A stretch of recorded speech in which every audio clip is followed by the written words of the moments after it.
Entre las definiciones que estamos viendo, después de lo que era la promesa, ¿cuál seguía? El reino venidero. El reino venidero. La gracia.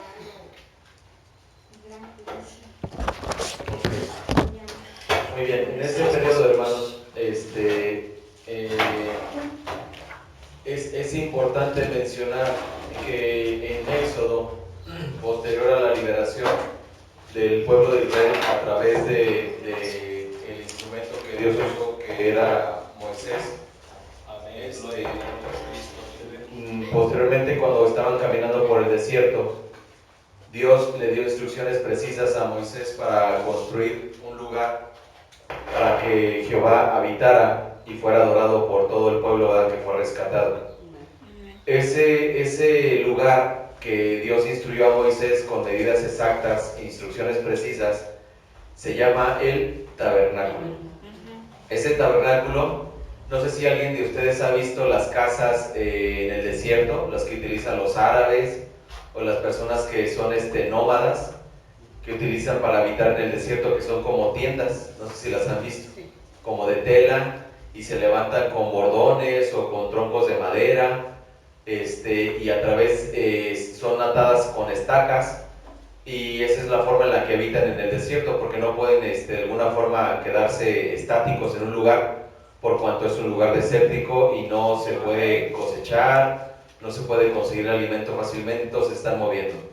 Entonces, la especie de tabernáculo era ese lugar, una especie de habitación, que fíjense, lo curioso de ese tabernáculo, una vez que fue montado, cuando Dios que le indicaba al pueblo que era tiempo de moverse, dicen que cuando estaba el tabernáculo, encima del tabernáculo había una nube.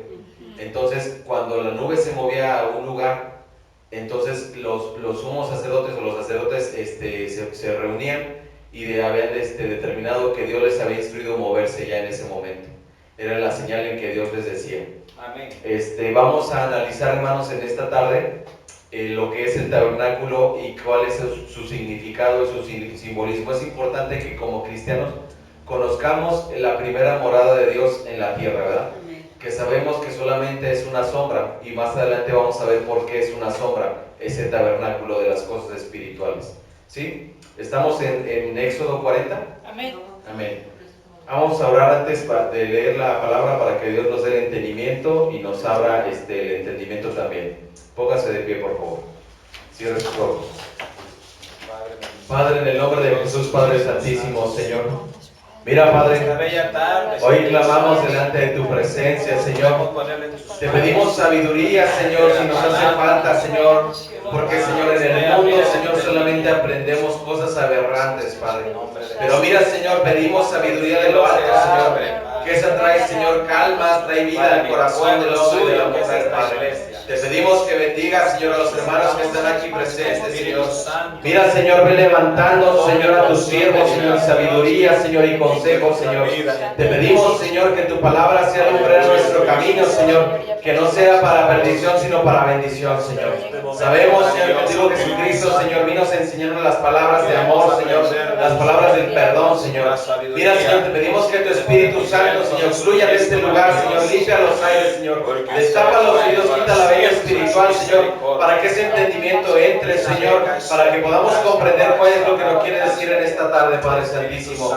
Te pedimos, Señor, que vengas trayendo, Señor, ese pan diario, Señor, que pedimos, Señor, en esta tarde, Padre, en el nombre de Jesucristo. Amén. Tome asiento, hermano, por favor.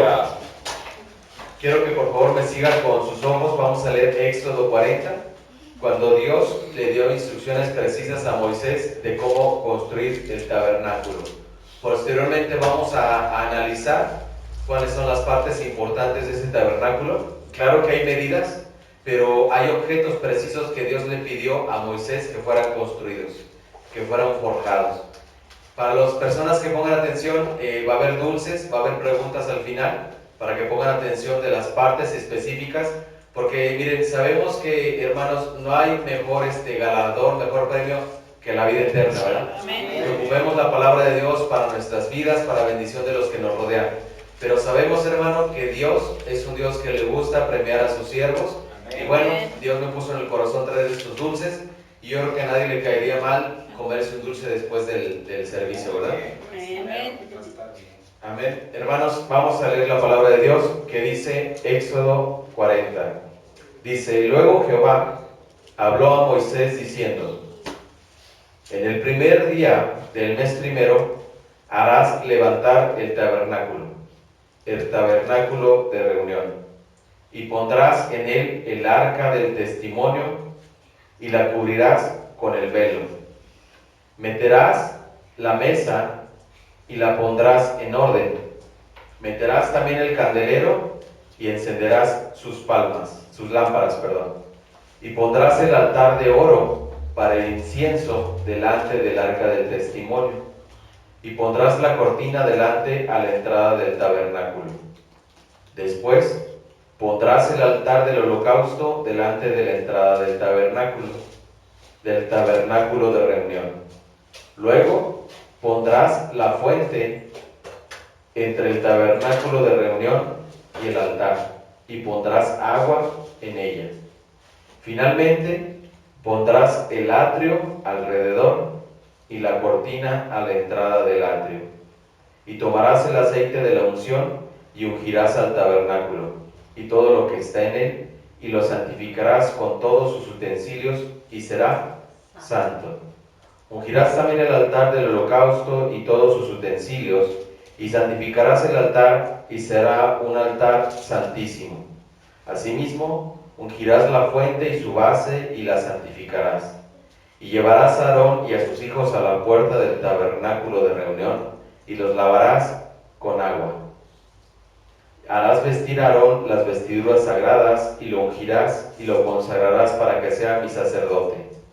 Después harás que se acerquen sus hijos, y les vestirás las túnicas, y los ungirás como ungiste a su padre, y serán mis sacerdotes, y su unción les servirá por sacerdocio perpetuo por sus generaciones. Aleluya.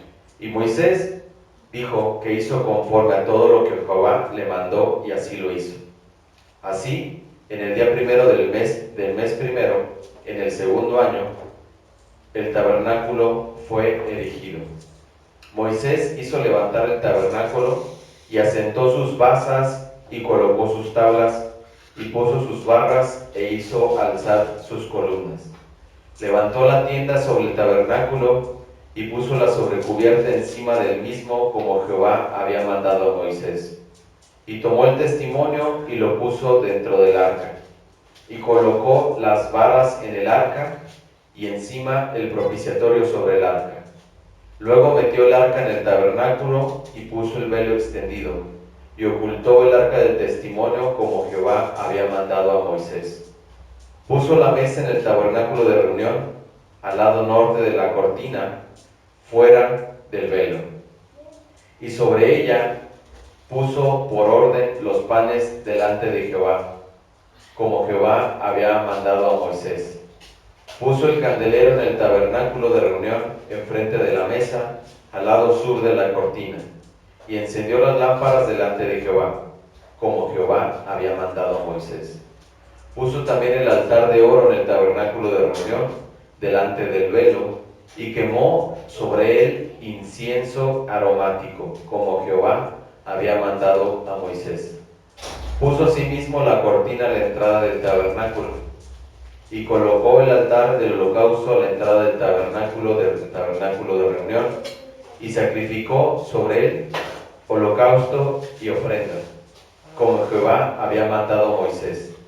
Y puso la fuente entre el tabernáculo de reunión y el altar, y puso en ella agua para lavar.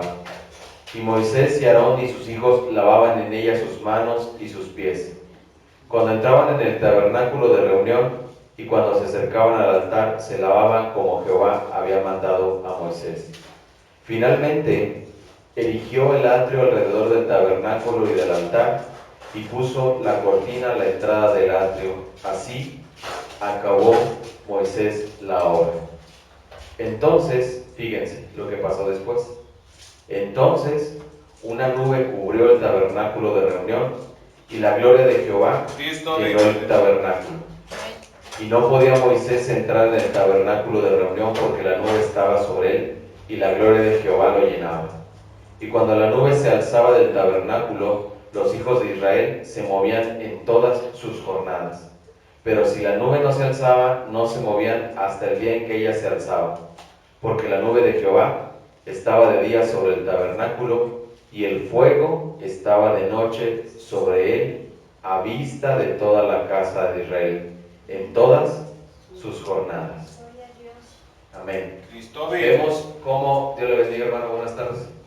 Vemos cómo Dios instruyó a Moisés una casa en específico, ¿verdad? Tal vez ellos decían, bueno, si Dios me está pidiendo una casa, pues yo voy a armar una casa, ¿verdad? A mi entendimiento, porque pues ya ellos habitaban en casas anteriormente. En Egipto habitaban en casas de lodo, de asbesto. Entonces vemos que Dios le da instrucciones precisas para una casa movible, porque Dios tiene un plan y un propósito. Si usted se fija, hermanos, para empezar, Dios cuando le da un plan en su vida, un propósito, cuando usted descubre cuál es su objetivo en esta vida, Dios tiene un plan para que usted sea activo. Dios nunca le va a dar un plan para que se quede fijo, nunca le va a dar un plan para que se quede sin hacer nada. Muchas veces pensamos, yo tengo a Dios en mi corazón y con eso es suficiente. Pero Dios quiere algo de ti, un fruto. Entonces, desde aquí vemos específicamente que Él es un Dios que constantemente se está moviendo. Amén. Que quiere que tú te esfuerces, porque, hermanos, ¿cuántas maravillas hizo Dios para liberar a su pueblo? Muchas. En Egipto. ¿Y ustedes creen que le hubiera costado a Dios levantar de la nada ese tabernáculo? No le hubiera costado nada, hermano. Si hizo bajar un ángel de la muerte, si hizo llover ranas, si hizo que el agua se convirtiera en sangre, si hizo que se llenaran de mosquitos, o sea, Él tenía control de toda la materia viva y de todos los materiales, se abrió el mar, de cosas sobrenaturales. ¿A Dios qué le costaba, hermanos? Hacer un tabernáculo de la nada, nada, absolutamente nada. Pero lo que Dios quiere, el Dios al que le vienes a adorar, es un Dios que quiere que te pongas a trabajar en su obra. Aleluya. ¿Para qué? Para que haya gente que le adore, que le alabe. No nada más, es cierto, que conozcan su palabra, pero luego, hermanos, la adoración, ¿cómo va a habitar Dios? Nos decía el hermanos, a través de la alabanza es como tú te liberas, sí. Es como tú traes salvación a tu vida. Y es verdad, hermanos, la gente se libera en la alabanza. Yo lo he visto. Lo he visto en algunas reuniones que hemos tenido, en algunas reuniones del concilio, cuando la gente está en la alabanza, empieza a liberarse, empieza a aventar todo lo que trae. Unas personas caen desmayadas, otras empiezan a convulsionar, cosas sobrenaturales, porque el Espíritu Santo va limpiando. Entonces, vamos a ver cuáles son las cosas precisas en el tabernáculo y qué significado tienen. Posteriormente, vamos a ilustrar aquí en el proyector los objetos, porque muchas veces mencionamos a lo mejor la lámpara, el incensario, la promesa, el arca. Mencionamos todo eso, pero no sabemos específicamente cómo estaba hecha, cómo estaba diseñada, ni tampoco tenemos una idea clara de cómo estaba construido el tabernáculo. Es importante que lo conozcamos. El tabernáculo, acuérdense que va a haber preguntas al final. El tabernáculo, lo que era y su significado. El tabernáculo, hermanos, era una tienda móvil o transportaba símbolo de la presencia de Dios en medio de su pueblo. Amén. Servía como santuario donde los israelitas presentaban sus oraciones, sus sacrificios y su alabanza a Dios. Aleluya. Hermanos, les quiero preguntar, ¿actualmente nosotros los cristianos presentamos sacrificios como lo presentaban los israelitas? No. ¿Por qué?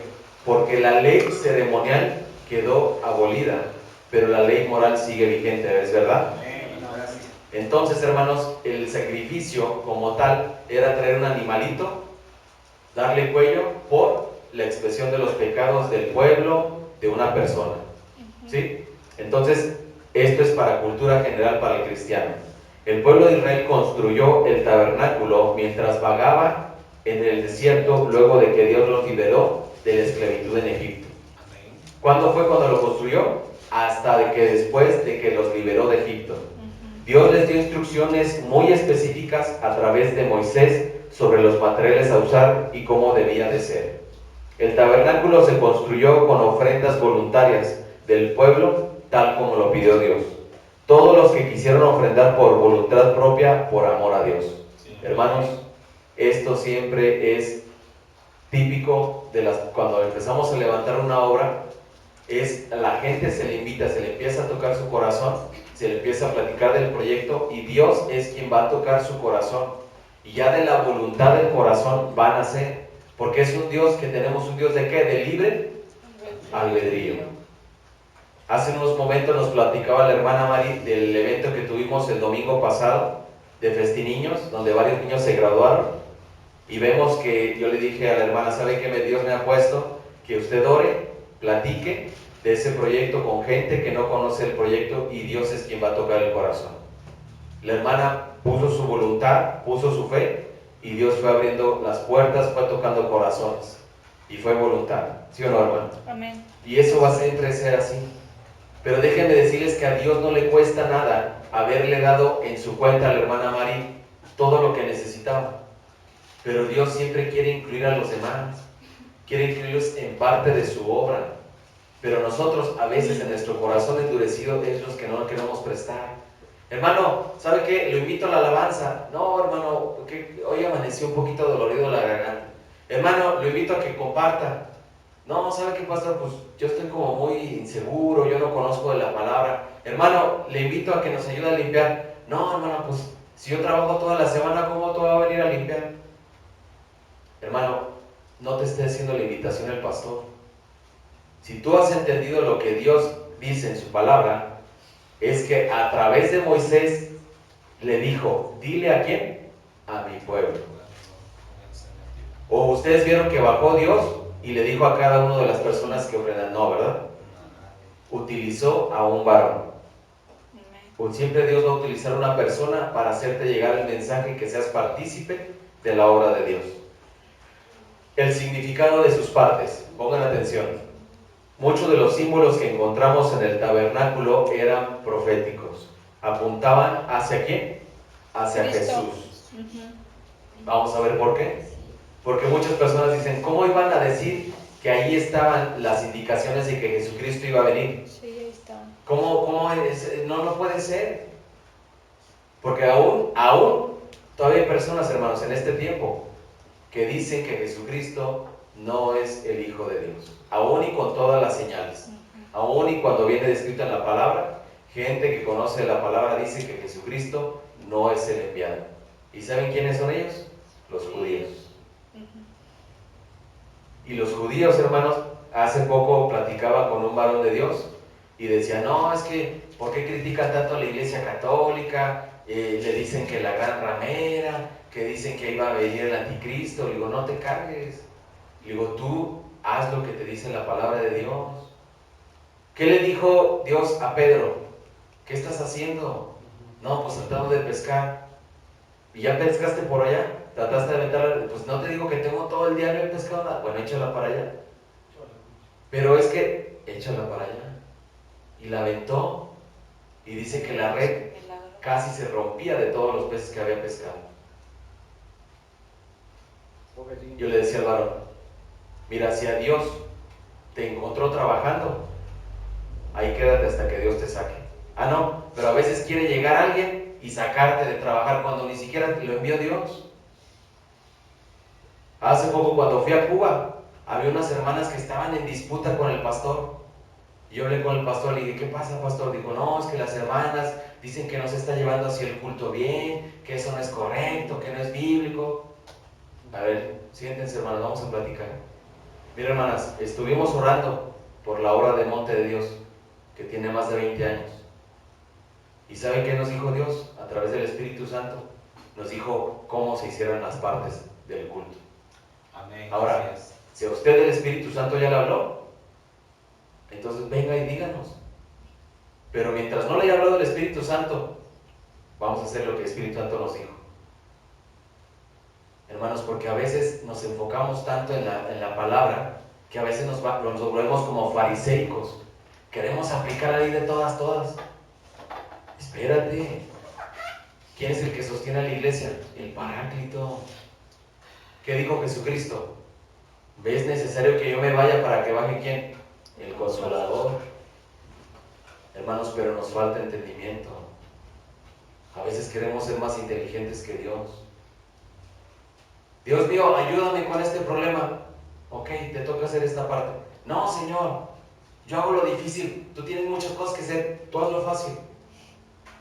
No queremos dejar que Dios haga lo que Él nos está indicando. Aleluya, habla Jehová. Hermanos, el tabernáculo, ¿qué simboliza? La presencia de Dios en medio de su pueblo.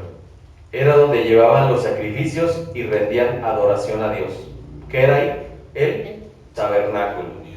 Puede ser el símbolo de varias cosas. Primero, de Jesús, Dios con nosotros. Eso viene, no lo busque, en Isaías 7:14 y Mateo 1:23. Luego de la presencia de Dios en medio de las alabanzas de su pueblo, Salmo 22:3, y puede ser símbolo de los creyentes en Jesús. Nuestro cuerpo es templo del Espíritu Santo. 1 de Corintios 6:19. Juan 14:23 dice, le contestó Jesús, el que me ama,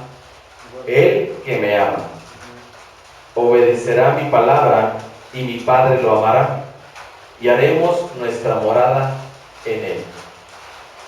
La entrada, hermanos, ¿qué significa? Había una sola entrada frente a la mesa de los sacrificios. ¿Cuántas entradas había? Una. La entrada es símbolo de Jesús. Jesús dice en Juan 10:9, yo soy la puerta, el que entra por esta puerta que yo soy, será salvo, se moverá con entera libertad y hallará pastos. ¿Qué significa el altar de bronce para los sacrificios? Este altar simboliza a Jesús, el sacrificio perfecto y sin mancha. Hebreos 9:13-14 dice, la sangre de machos cabríos y de toros y las cenizas de una novilla rociada sobre personas impuras las santifican de modo que quedan limpias por fuera. Si esto es así, ¿cuánto más la sangre de Cristo, hermanos, que por medio del Espíritu Eterno se ofreció sin mancha a Dios, purifica nuestra conciencia de las obras que conducen a la muerte, a fin de que sirvamos al Dios viviente? Amén. Cristo vive, aleluya. ¿Qué significa la fuente o el lavacro? Los sacerdotes se lavaban las manos y los pies en la fuente como símbolo de limpieza necesaria antes de entrar al lugar santo.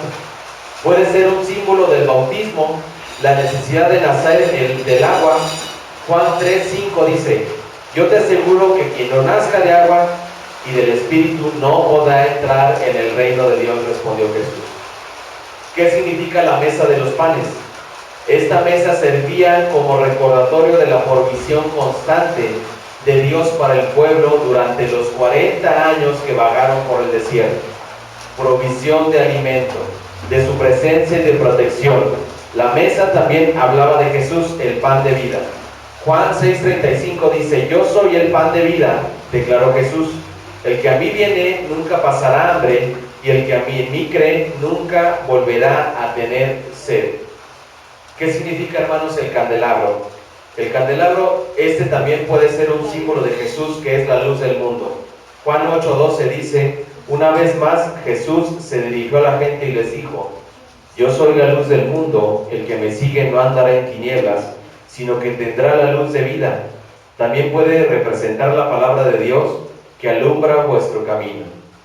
El Salmo 119, versículo 105 dice, y la gloria del Señor que trae la luz espiritual a vuestras vidas y nos muestra a Jesús. El altar de oro para el incienso, hermanos, ¿qué significa?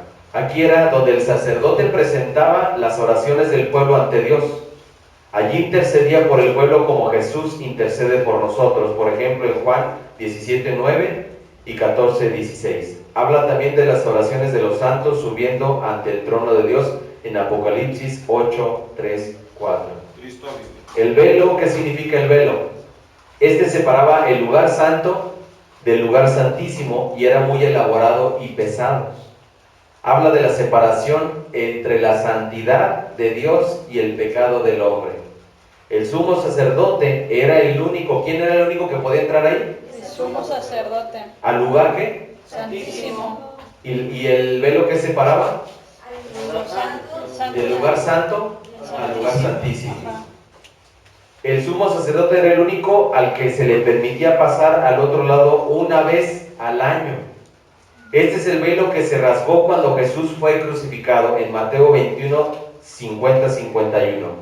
Gracias al sacrificio de Jesús, los hijos de Dios somos ahora sacerdotes. 1 de Pedro 2:9.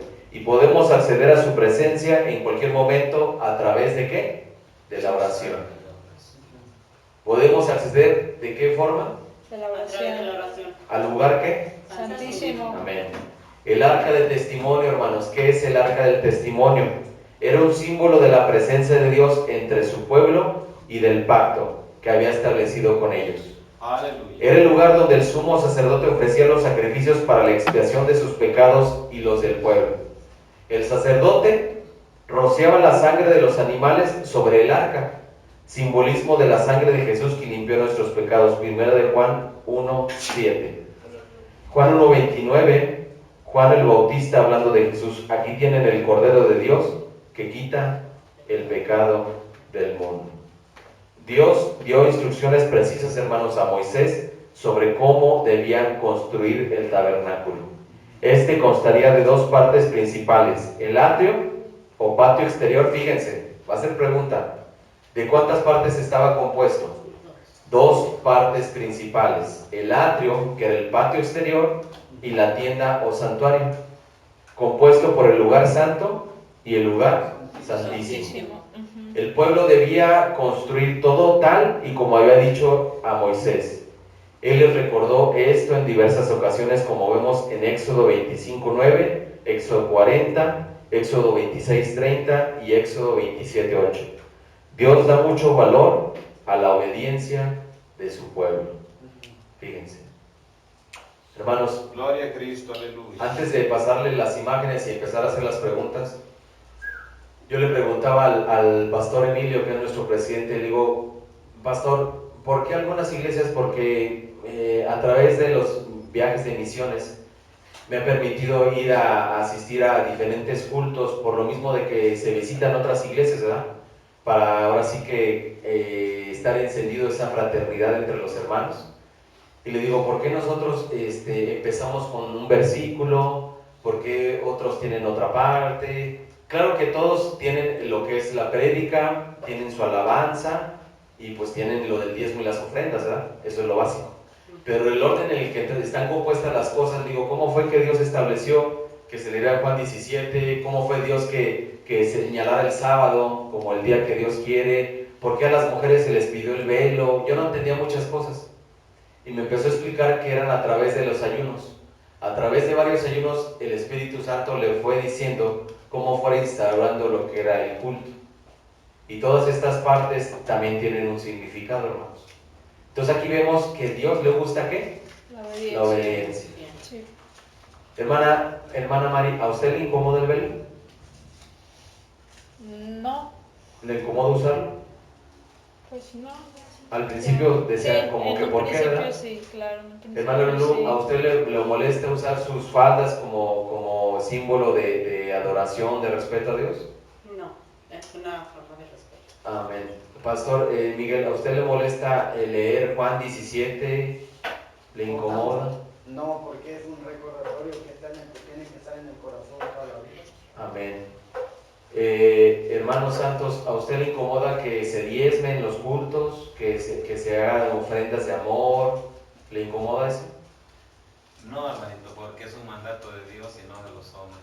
Amén. Sí. Hermano Julio, ¿a usted le incomoda que haya alabanzas? No, ¿Se siente bien? al contrario, sí, me siento bien.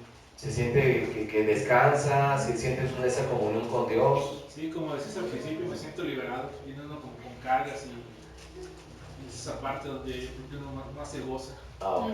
Sí. ¿Usted siente que alguna vez yo le he dicho, oye, sabes que eso no está bien? No. ¿Se ha dejado, ahora sí que, ministrar por el Espíritu Santo? Sí, Qué bueno. Fíjense, les pregunto esto porque un día mi hermano en Cuba empezaba a ir a la iglesia y empezó a soltar rumores y a murmuraciones y contra el pastor. Y dijo, no, es que ese pastor, dice, solamente tiene las mujeres haciendo puras cosas de cocina, puras cosas de servicio, que no sé qué, dice, si a la mujer ya eso del machismo se debe de abolir, ¿sabe qué? Entonces llegó a los oídos del pastor. Entonces en un servicio dijo, no, pues hermanos, pues Dios viene revistiendo, dando el lugar hermoso tanto a la mujer como al hombre, ¿verdad? Si algo que Dios hizo con la mujer samaritana fue darle de beber, pero un agua que nunca más tuviera sed. Sí, amén. Dios no la sometió más a la ignorancia, porque en aquellos tiempos no se le consideraba a la mujer para nada, hermanos. De hecho, si tú vas a Medio Oriente, aún así sigue siendo la mujer un cero a la izquierda. Sí. Sigue siendo un cero a la izquierda en estos tiempos. Pero bueno. Entonces le preguntó a ese hermano, hermano, ¿a usted es soltero, verdad? No, sí, hermano. ¿Usted le gustaría que Dios le diera una mujer o no está dentro de sus oraciones? No, pues ¿a quién no, hermano? Pues sí tengo un proyecto de vida y pues si fuera alguien de mi misma fe, pues qué bendición. Ok. Oye, hermano, ¿y a usted le gustaría que cuando vaya usted al servicio pues, tenga su ropa planchada? No, pues sí. Que tenga en la mañana su desayuno. No, pues sí. Que cuando entregue sus ayunos tenga sus alimentos ya listos. No, pues sí. Pues precisamente eso hacemos aquí, hermano. Que tenga una ayuda idónea. Pero al igual que usted se está sometiendo a Dios, también la mujer se va a someter. Pero mientras usted no se someta a Dios, no va a encontrar varón. Amén, así es. Gloria a Dios. Hermanos, a veces solamente abrimos la boca para juzgar y criticar lo que no conocemos o lo que creemos. Pero porque así fuimos enseñados, hermanos. Así fuimos enseñados. Entonces, uno, como cabeza, lo que tiene que tener es la inteligencia y el discernimiento del Espíritu para ubicar a los hermanos. Aleluya, amén. Porque ¿a qué nos llamó Dios? A paz. A paz. O a contienda. No, paz. Pablo se peleaba, hermanos, les decía, oigan, vine de tan lejos, vine a levantar esta hora. ¿A quién les vine a predicar? ¿A Moisés o a Jesucristo? No, pues a Jesús. Entonces, ¿por qué siguen la ley? No, es que vinieron unos judíos de tu pueblo. Sí, yo soy judío, pero a mí se me apareció el Hijo de Dios, me habló el Espíritu Santo y me dijo que hiciera, porque han prestado oídos a personas que les piden que se circunciden, cuando ya no deben de circuncidarse en la carne, sino que en el corazón. Quítate lo que te hace falta, de lo que te estorba de tu corazón. ¿Qué es lo que estorba del corazón, hermanos santos? De verdad, egoísmo, falta de perdón. Muchas cosas de ellos salen de demás. Falta de perdón, egoísmo. Soberbia. Soberbia, altivez, arrogancia, orgullo, ignorancia. Así es. Varios métodos. Dijo, de eso sí, circuncídense. Ay, no, casi, no dice la Biblia, ¿verdad? Pero casi les dijeron, no, está más fácil la carne que negarnos en nuestro corazón. Sí. Pero hermanos, Pablo sabía ese camino. Pablo conocía el cumplir la ley. ¿Y de qué le sirvió? Dijo, ¿por qué? Exactamente. Todo el conocimiento que tengo. Lo considero Basura. Basura. fuera. Amén, aleluya. Dice Proverbios que la disciplina al principio, ¿qué? Duele. Duele. Ujú. Pero con el tiempo Da frutos apacibles. y nos permite llevar una vida recta. Amén. Hermanos, ¿pero qué nos va a llevar a la salvación? Cristo. El mero Cristo de la gloria. Hermano Santos, ¿usted cree que es fácil cumplir la ley? Cuesta duro, no es fácil. Simplemente usted sale, hermano.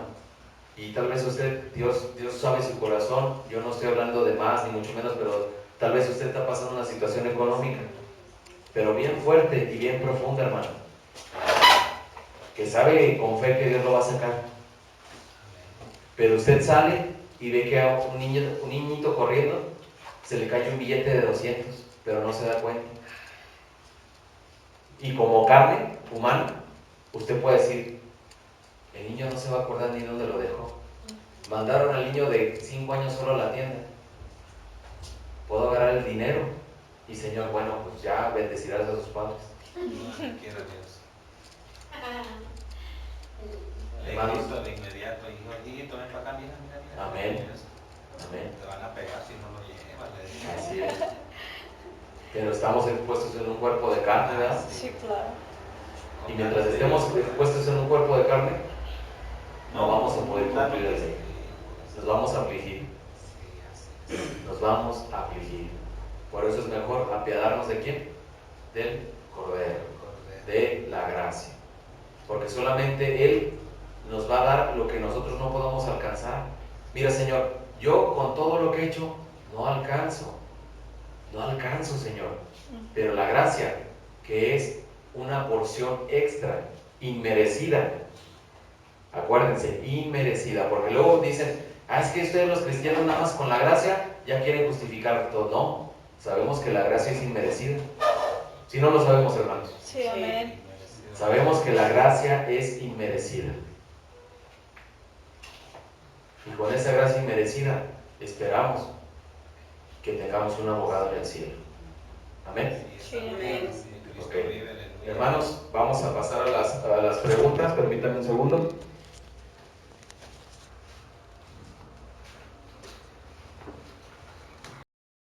¿Se alcanzan a ver, hermanos? Muy bien.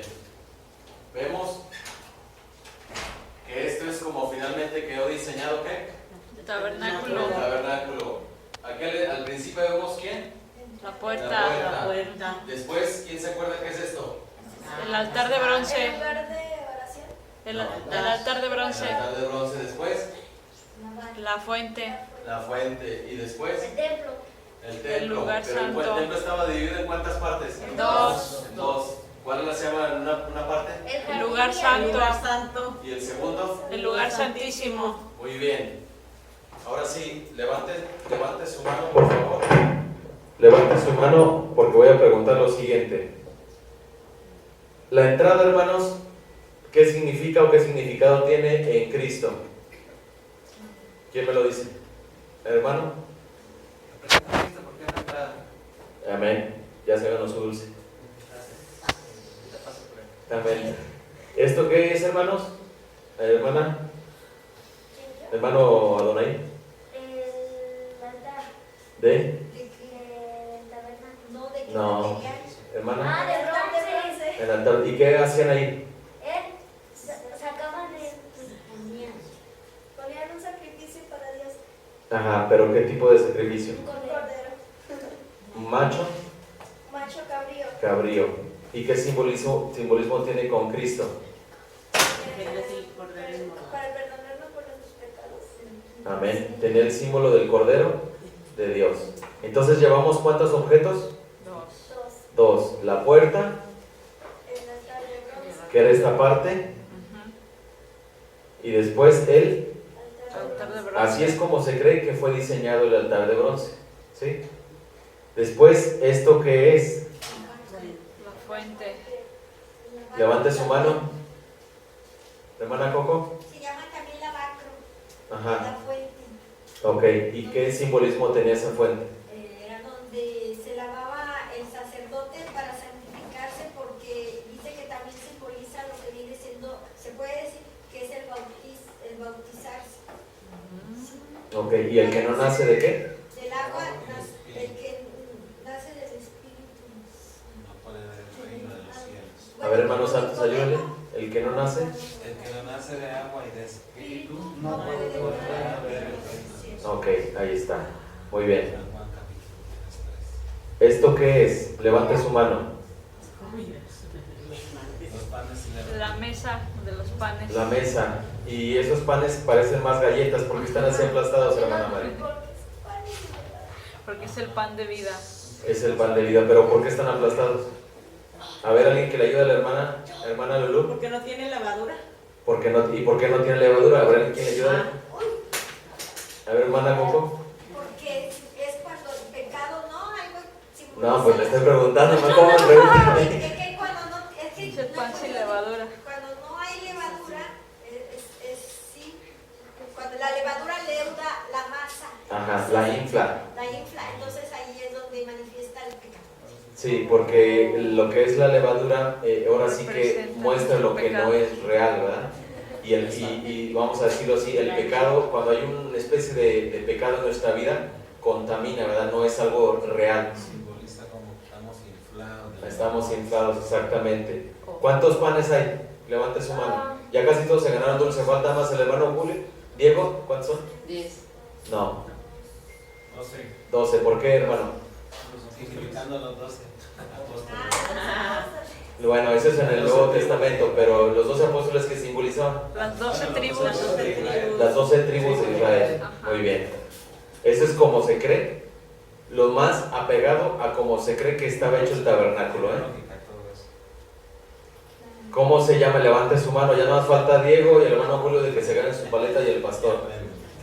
¿Cómo se llama eso? Candelabro. Candelabro. ¿Y qué simboliza el candelabro? La luz. ¿Alguien que le ayuda a Diego? Pastor. La luz del mundo, la luz del mundo. ¿Y quién es la luz del mundo? Jesucristo. ¿Y por qué tiene ahora sí que 7 incensarios o 7 lámparas de aceite? Porque el 7 es el número santo. Amén. Muy bien. Ya no más falta el hermano Julio. Y usted dijo que sí le gustaba el culto en todas sus partes, ¿eh? Entonces no me quede mal. ¿Qué es esto, hermano Julio? El arca de la alianza. No, ¿No? El altar de bronce. no, hermano. ¿Ese es el incienso? El incienso. ¿Y para qué era el incienso, hermano? Representa la oración de los santos. Amén. Aleluya. ¿Para qué? No entendí. Es el incienso, es el incensario. Ah, ya, la oración, ya. Y significa la oración de los santos. Sí. Miren, hermano, no sé si se alcanza a ver claramente, lo voy a hacer un poquito más grande, un poquitito cualquier cosa. Fíjense bien. Aquí estaba la mesa de los panes cuando entraban. Después aquí estaba la lámpara que era el candelabro con sus 7 lámparas de incienso, sus 7 brazos. También esta vara tiene un simbolismo. Después esto está lo que es el sacerdote, toma incienso de aquí y lo empieza a esparcir por todo el lugar santo.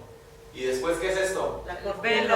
El velo. El velo. El velo. ¿Qué significa el velo? Levante su mano. La separación. del lugar santo y el lugar santísimo. Sí. Ajá. Y en el nuevo en el significado del simbolismo de Cristo, Cuando murió se La rasgó el unión. velo. ¿pero qué significaba? La libertad. Separación. Que ya los corazones son conmovidos para glorificar su nombre. Porque a través de eso, solamente ¿quién? El sacerdote, ¿verdad? ¿Quién? ¿Y cuántas veces? Una vez al año. Y cuando muere Cristo, dicen que hubo ¿qué? Un temblor. Ajá. Y ese temblor partió ¿qué? El velo en dos. ¿Y qué más? Permítete Y la piedra que estaba dentro. Y rompió Y rasgó el velo. Y se entiende que a través de Cristo nos dio ¿qué? A través de su vida el acceso al lugar santísimo. Ajá. Al lugar santísimo. Y fíjense lo que hay aquí adentro. El arca. El arca del pacto o de la alianza, es la que decía el hermano Julio. Todas estas cosas, hermanos, ya las hicieron en ese momento, pero el arca ya la habían hecho con anterioridad. Miren, este es como se cree, aproximadamente como se piensa que fue hecha. Unos difieren de cómo estaban las alas, porque unos dicen que las alas están así, en lugar de estar así, como están ellos, unos dicen que las alas estaban así, que se unen así. Entonces, bueno, esta es una de las que creemos que así estaba. Ahora, solamente levante su mano. ¿Qué había adentro del arca? Porque acuérdense que adentro moraba ¿qué? El Espíritu de Dios. Pero en sí, ¿qué había adentro? ¿Qué había adentro? fuego de la santidad. Levante su mano solamente. Nada más tiene una oportunidad. A ver, hermana Benecer. Estaban los 10 mandamientos. Ya, perdió. Los 10 mandamientos, la vara de Aarón y el maná. Amén. Amén. Bueno, dice que estaba la Torah. Ajá. Estaba la ley. ¿Qué más? La vara. La vara La vara ¿De Aarón? de Aarón. el maná. Y el maná. A ver, vamos a ver El si maná es eso. viene siendo la misma palabra de Dios, hermano. simbolizándole. Ahí está. Las tablas de la ley. Aquí está, mira, las tablas de la ley y había un jarro. Ajá. ¿Y dentro de ese jarro qué había? El maná. Maná. ¿Y la vara qué significa? Esta vara que está aquí. La disciplina de Dios. Era la que traían los... Ah, bueno, sí, pero específicamente esta vara, ¿de dónde provenía? Por el liderazgo de Aarón. Nos dice la hermana Mari, La hermana Mari que El sacerdocio. esta vara significaba el liderazgo de Aarón. ¿Quién era Aarón? Él es el primer El sacerdote. sacerdote. ¿El sumo? Ok, pero acuérdense que había habido un conflicto antes. Ajá. Sí. Había habido un conflicto donde la gente empezó a decir, oye, ¿y a ti quién te puso como su sumo sacerdote? Entonces dijeron, pues, a ver, queremos que Dios nos lo compruebe. Aunque ya Dios le había dicho a Moisés que él iba a hacer, la gente siempre quiere que se lo compruebes. O sea, no le basta con que este es parte del Espíritu Santo, que ya Dios le dé una autoridad a la persona para decir. Ellos quieren pruebas. Entonces, ¿qué pusieron? ¿Cuántas varas? Pusieron varias varas y dijo, la vara más larga Que florezca. que florezca, la vara que florezca, y la persona que la tomó, ese va a ser el que Dios escogió. ¿Y cuál vara creen que floreció? La de Aarón. Bueno, que dio un retoño, la de Aarón. ¿Sí? ¿Sí ven cómo están las alas de los ángeles aquí arriba? Están unidas diferente, están así, hacia adelante, diferentes a estas. ¿Sí ven la diferencia? Sí. Muy bien. Hermana, a través del HDMI, no hay que conectar el audio, ¿verdad? Adoraban al sol como a un dios. Entonces, de todas las naciones, hermanos, todas las naciones tenían un ídolo del sol. Le ponían diferente nombre, pero al final de cuentas era un ídolo del sol. Entonces, Dios estableció que el tabernáculo siempre se levantara en cierta dirección. Ellos no se daban cuenta, pero siempre estaba dándole la espalda al sol. Vamos a ver cómo era el tabernáculo, a ver si lo que platicamos es muy similar a cómo lo hicieron. Una pregunta, maestro, profesor. Mi regalo. Es profesor de parte de Dios. Hermano, por eso cuando están en la oración, siempre les digo, porque a veces voltean para acá a orar, les digo, no, ir para allá. Hacia el frente. Hacia. ¿Sí está bien, Sí, correcto? así es, hermano. Sí. Gracias. Aquí estamos en el patio afuera del tabernáculo. El sumo sacerdote, les recuerdo, todo esto lo recibió. Aquí estamos en el patio afuera del tabernáculo.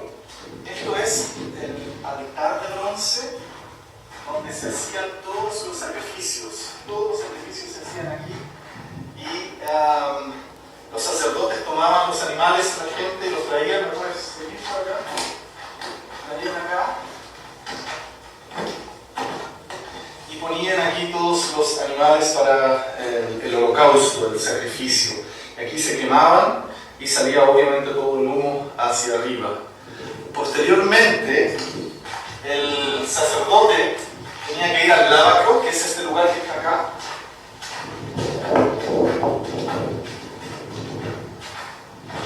Aquí ellos se lavaban las manos y los pies. Aquí se lavaban las manos y los pies.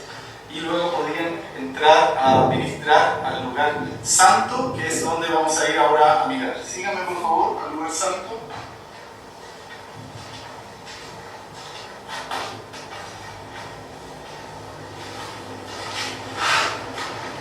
Este es el lugar santo. Solo los sacerdotes podían entrar a este lugar y estaba más o menos, bueno, estas son las medidas de la réplica. Esto es una réplica prácticamente exacta.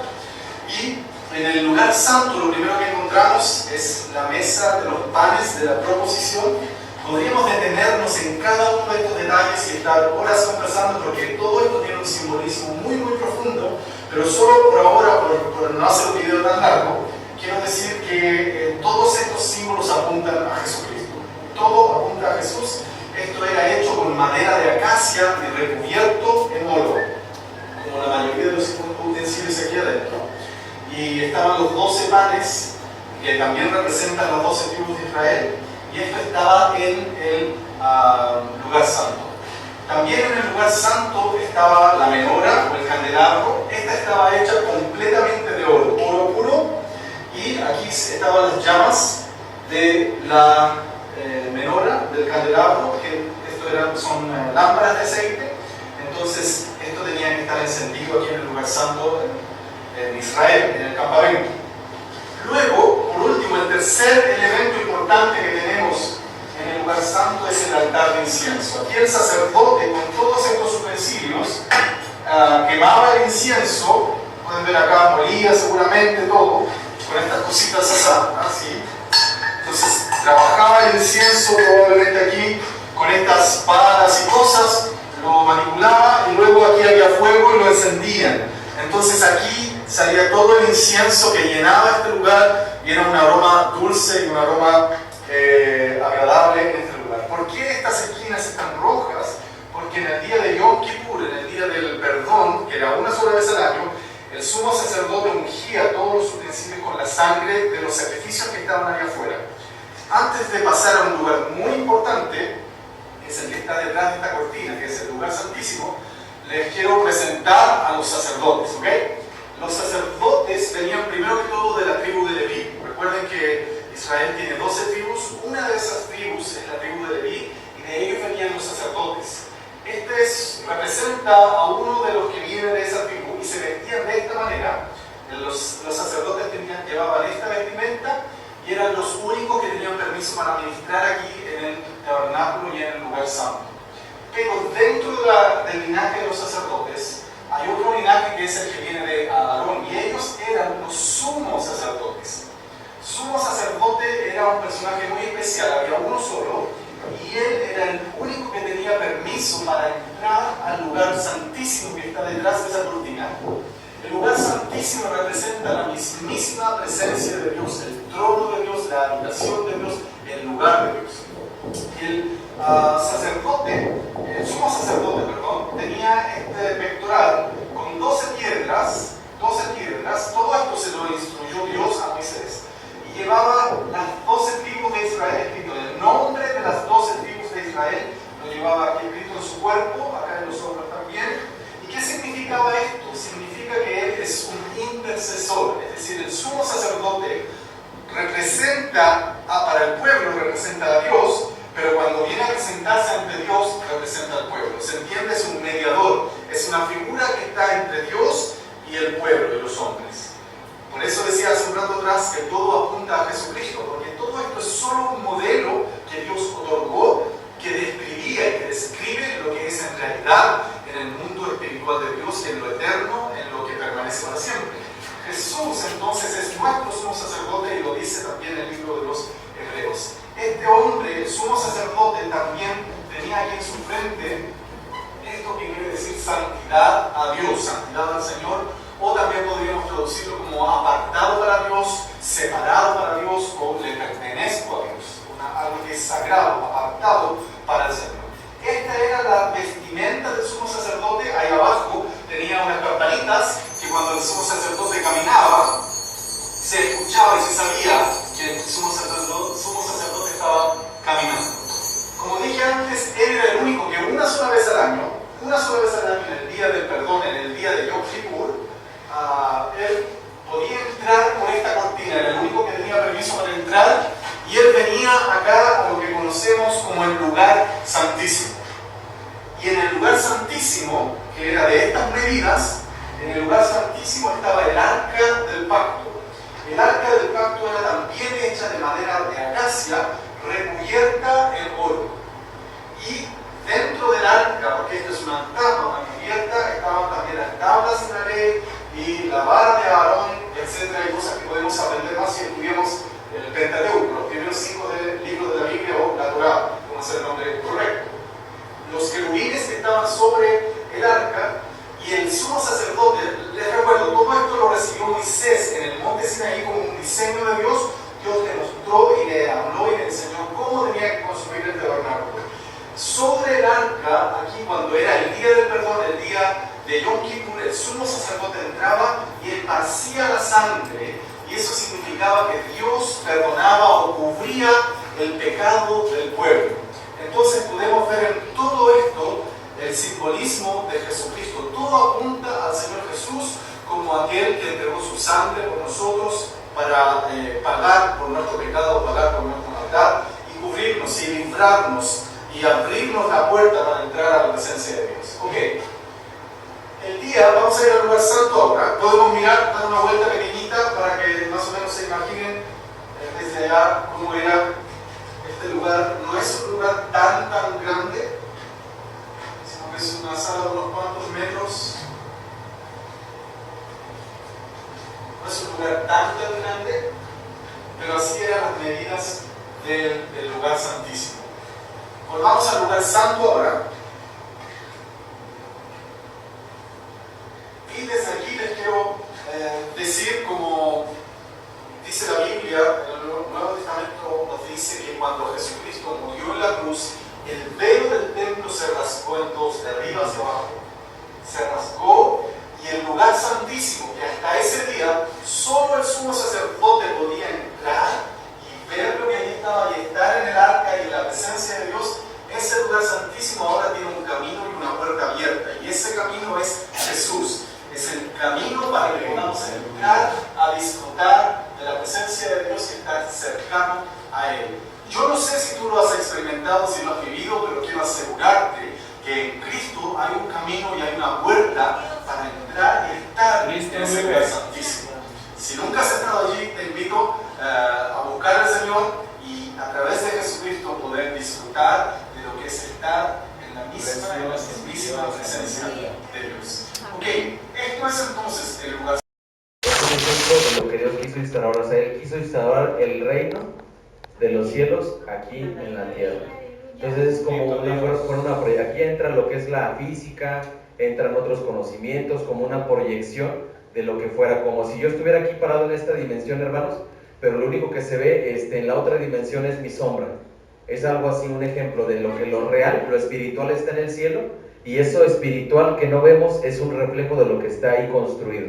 Es lo que Dios quiso instaurar, y es la forma en la que Él podía bajar, con una réplica exacta. Él podía bajar, es por eso que Él podía bajar. O sea, no nada más les dio medidas específicas porque se le ocurrió, no. Quería una réplica exacta para poder bajar en un lugar que se simbolizara algo muy real. Hermano, ¿quiere aportar algo? Sí, que antes de darle las medidas a Moisés, Dios le dice, ve, sube y te voy a mostrar algo. Y le muestra, se le dice, lo que estás viendo aquí es una réplica en la tierra. También en Hebreos 11 señala que Cristo entró a un tabernáculo no construido por hombres, ¿no? Pareciera que lo que está aquí es la sombra de algo que es verdadero. Así es. Sí, mucho. De hecho, fíjese que todo eso es real, hermano, porque yo a veces me pongo a pensar, bueno, nos imaginamos a los ángeles con túnicas, con alas, y sí, o sea, no digo que no, pero no sé si ustedes han escuchado ya más para concluir, de lo que fue la guerra de los 6 días, de cuando el pueblo de Israel le fue otra vez otorgado el nombramiento por la Organización Nacional de las Naciones Unidas, el título de Estado, que no querían los demás pueblos, porque acuérdense que por 2000 años fueron dispersados los judíos por todo el mundo, pero después se vuelven a reunir porque dicen, queremos volver a la tierra de nuestros padres.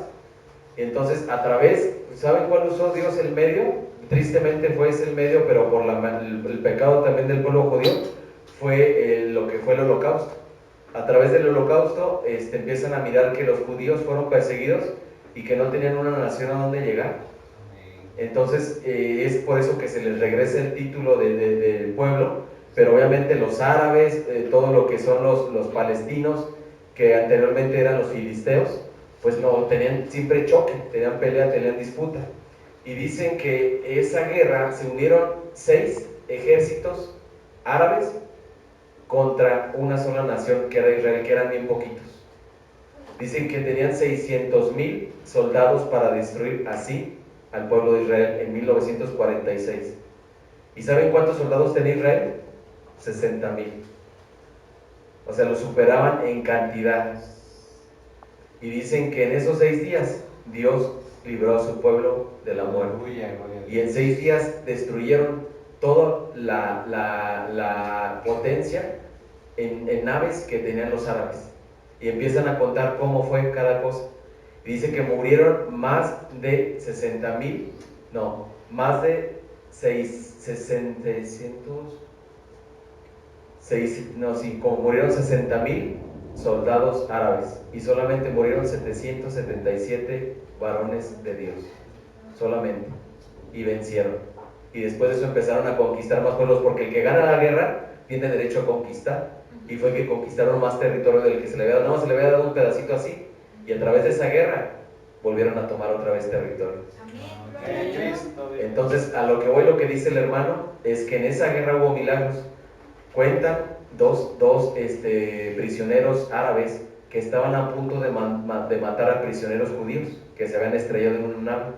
Y dice que cuando estaban a punto de disparar, nada más los judíos encomendaron su alma a Dios. Y dice que nada más escucharon que soltaron las armas los árabes y se arrodillaron. Se fueron, los capturaron y sanaron los judíos, y le fueron a preguntar a esos dos árabes soldados, que por qué no los mataron.